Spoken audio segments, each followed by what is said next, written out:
My name is Andee Uren, and I'm the Executive Head of Workforce Planning, Optimization, and Engagement. Oh my goodness, I can barely describe it to someone on Earth, never mind Mars. So I guess I would say that my job is to try and make this a great place to work by helping others to realize that it's everyone's job to make this a great place to work, and then actually organizing the work within the great place. Don't worry, my kids still don't even understand what I do. They just say HR. I would definitely be Facebook. So not too trendy, not too hip, not too young, but you still know exactly what's going on. You're interested in what everyone's doing. You want to be tuned in.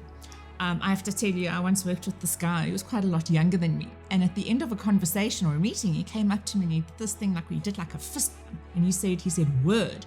And I was like, which word? So definitely Facebook. That's an easy one. First of all, definitely my dog, my golden retriever, Rosie.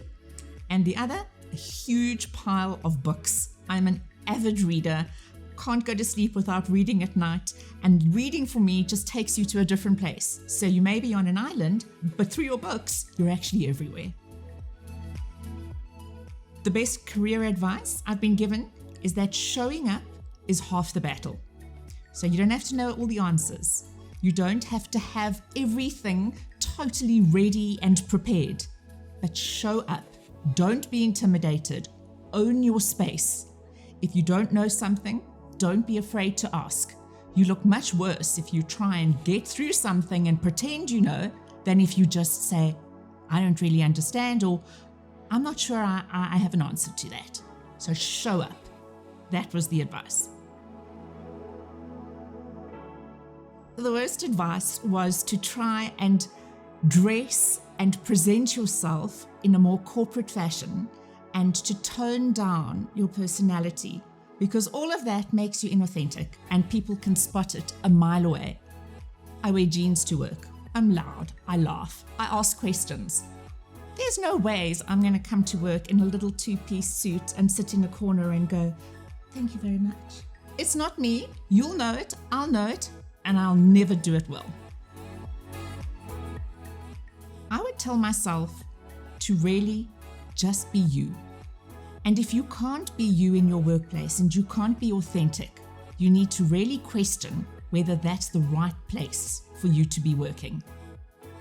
Being in a place as many hours as we are every single day, if you can't be happy and you can't bring your full self to work, you're actually taking many hours of productive life and throwing them away.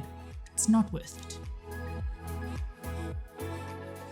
Working at Nedbank has actually meant a huge amount to me.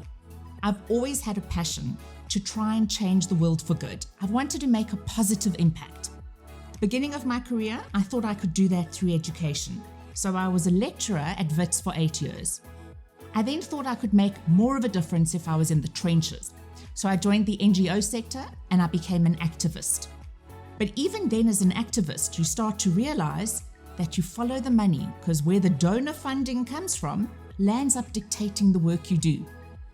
So I finally realized that the way to make a real difference in society is to use finance as a force for good, because that's really what changes people, what changes society, culture, the world as a whole.